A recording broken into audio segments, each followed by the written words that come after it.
Orang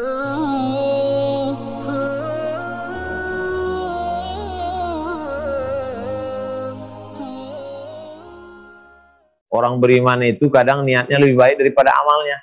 Loh, kok bisa niatnya lebih baik Pak Ustadz? Karena niatnya tidak disusupi riya. Sedangkan amalnya disusupi riya. Kita maunya niatnya sampai, amalnya pun sampai. Innamal a'malu binniyat. Nah, setelah jelas tanggal 1 sampai 10 Zulhijjah, start hari Rabu 22 Juli, siapkan Kamis malam, karena Kamis malam itu sudah mulai masuk. Selasa malam Rabu, Selasa 21 Juli, malam Rabu itu sudah masuk 1 Zulhijjah. Apa yang kita lakukan? Yang paling afdal 10 hari ini, 1 sampai 8 dulu. 1 sampai 8 umum. Puasa bagus. Baca Quran mantap. Banyak-banyak zikir, sholawat, istighfar, keren. Banyak-banyak sodakoh, amazing. Umum, 1 sampai 8 nih umum. Nah, 1 sampai 8. Ya silahkan, rindu nih udah lama, Ramadan kemarin. Bacaan Quran udah mulai kurang. Ini start lagi dari sekarang. Coba pasang kalender, 1 sampai 8 Zulhijjah. Maka saya akan buat program 1 hari sekian juz. Subhanallah wa bihamdi, subhanallah azim sekian kali. Istighfarnya sekian kali. Sholawatnya sekian kali. Saya mau puasa sunat. Bagus. Dari sekarang, di plan. 1 sampai 8. Nah, sekarang tanggal 9-nya. 9 Zulhijjah. Hadis riwayat Muslim. Yukaffirus sanatal madiyata wal baqiyata. Puasa tanggal 9 Zulhijjah menghapuskan dosa setahun yang lalu dan setahun yang akan datang. Nah ini. Oke, 1 sampai 8 karena nggak bisa puasa, nggak apa-apa. Tapi tanggal 9 jangan sampai nggak puasa. Tapi saya anjurkan yang belum mengqadha puasa, kemarin waktu Syawal, maklum sibuk, banyak undangan, ayam, opor ayam, sup, buntut, segala macam, nggak bisa mengqadha. Ya ini kesempatan, motivasi lagi. 8 hari kemarinnya tinggal puasanya 7 hari. Ini qadha. Siapa yang berniat qadha puasa di awal Zulhijjah, qadhanya lunas, dapat pahala puasa sunat Zulhijjah. Kalau kebetulan jatuh hari Senin, hari Kamis, dapat pahala Senin Kamis, dapat 2 kali itu. Ada Senin sekali, Kamis sekali. Tapi niatnya niat qadha saja. Oke, tanggal 9 sudah selesai. Sekarang masuk tanggal 10. Tanggal 10 Zulhijjah insya Allah jatuh pada hari Jumat. Hari Jumat tanggal 31 Juli. Pada hari Jumat tanggal 31 Juli itu apa amal yang paling afdal? Ma'amila adamiyun amalan. Tidak ada amal ibadah yang dilakukan oleh manusia. Ahabbu ilallah. Yang lebih dicintai Allah pada hari itu. Min iraqatid dam, menumpahkan darah. Jadi amal yang paling bagus tanggal 10 Zulhijjah adalah menumpahkan darah. Maksudnya menumpahkan darah kambing, darah lembu, darah sapi, darah kerbau, darah onta. Wa innaha la ta'ti yaumal qiyamati. Binatang itu nanti akan datang pada hari kiamat biquruniha dengan tanduknya. Wa azlafiha wa ash'ariha dengan bulunya, wa azlafiha dengan kukunya. Kenapa bulu kuku tanduk? Kenapa tidak disebut binatang itu akan datang dengan punuknya, dengan dagingnya, dengan susunya? Tidak ada. Tapi yang disebut binatang itu akan datang dengan tanduknya, dengan bulunya, dengan kukunya. Kenapa? Karena tanduk, bulu, dan kuku akan jadi sampah. Tak ada orang menggulai tanduk, rendang bulu, sup kuku, tak ada. Apa maksudnya? Sedangkan sampahnya saja akan bernilai ibadah, akan menjadi saksi di hadapan Allah. Apalagi dagingnya, sumsumnya, tunjangnya, hatinya, limpanya, ususnya. Maka ini semua akan menjadi amal ibadah. Nah, khatibu biha nafsan, sucikan diri kamu dengan berkurban.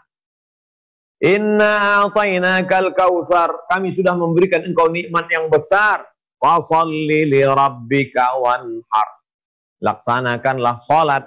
Salat pagi Idul Adha. Allahu Akbar. Takbir 7 kali. Allahu Akbar. Fasholli li rabbika, salat wanhar, berkurbanlah. Selesai salat, Nabi mengambil seekor kambing. Akrana ini, kambingnya sudah tumbuh tanduk. Maksudnya umur cukup. Kalau kambing kampung, kambing kacang 2 tahun. Kalau kambing domba, domba yang bulunya itu 1 tahun masuk tahun 2. Kalau kambing kampung, kambing kacang 2 tahun masuk 3. Sudah bertanduk. Amlahaini, bulunya putih bersih. Nabi SAW kalau beribadah, yang paling dia sukai, paling dia cintai, paling dia minati. Bukan senang kita melihat kambing gemuk, bulunya putih bersih. Siapa yang tak senang? Apa yang paling kita senang, itu yang kita berikan. Lalu kemudian bertanduk, dagingnya enak. Jangan sampai beli kambing kurang cukup umur, dagingnya belendir. Siapa yang mau makan? Jijik. Lalu kemudian dihadapkan ke arah kiblat. Lalu Nabi potong. Bismillahi wallahu akbar. Dengan nama Allah, Allah Maha Besar. Allahumma hadza an Muhammad wa ali Muhammad. Ini ku sembelih untuk Muhammad dan untuk keluarga Muhammad sallallahu alaihi wasallam.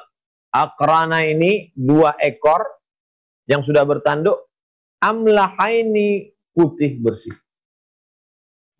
Fakulu minha, dianjurkan untuk memakan dagingnya. Minha, sedikit saja.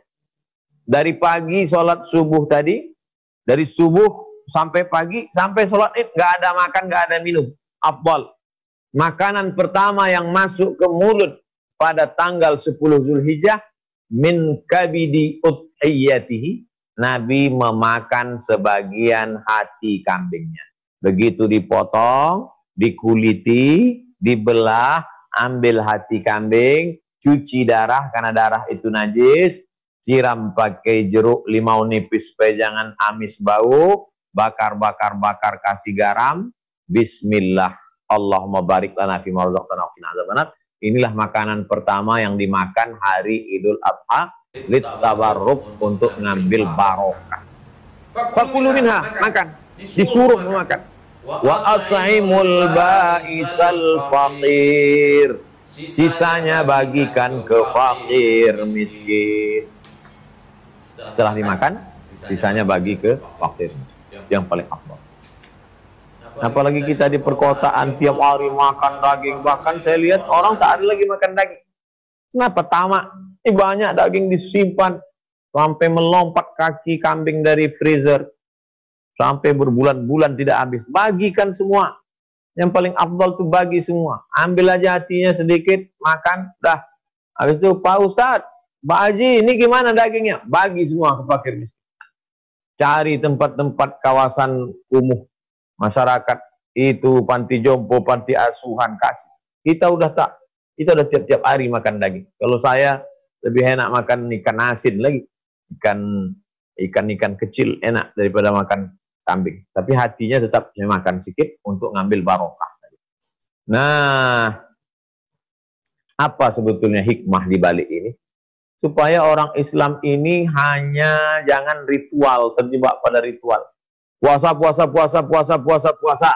Actionnya mana? Bayar zakat fitrah. Tuh. Kemudian nabung cari duit. Actionnya mana? Nih, bagi kambing. Apalagi di zaman sekarang orang kesulitan pandemi corona. Orang nggak bisa keluar cari nafkah. Banyak orang kena PHK. Maka ini masanya kita untuk berbagi. Tapi jangan merasa sudah beramal mentang-mentang baru berkurban. Kurban itu kan hanya start amalnya saja. Amal yang lain-lain tetap sedekah, tetap wakaf, tetap santunan fakir miskin, anak yatim, orang jompo, tetap kasih kain, tetap kasih minuman, kasih makanan. Nah, ini semua adalah dalam rangka untuk kepedulian kita. Allah Ta'ala tidak minta anak kita seperti yang diminta pada Nabi Ibrahim alaihissalam. Kalau Nabi Ibrahim anaknya diminta, kita enggak. Yang dia minta cuma 1 ekor kambing aja. Kenapa kita tidak kasih? maka kita berikan ini, maka insya Allah ini akan menjadi penghapus dosa, ini akan menjadi bukti keimanan, ini akan menunjukkan ketaatan kita kepada Allah Subhanahu wa ta'ala.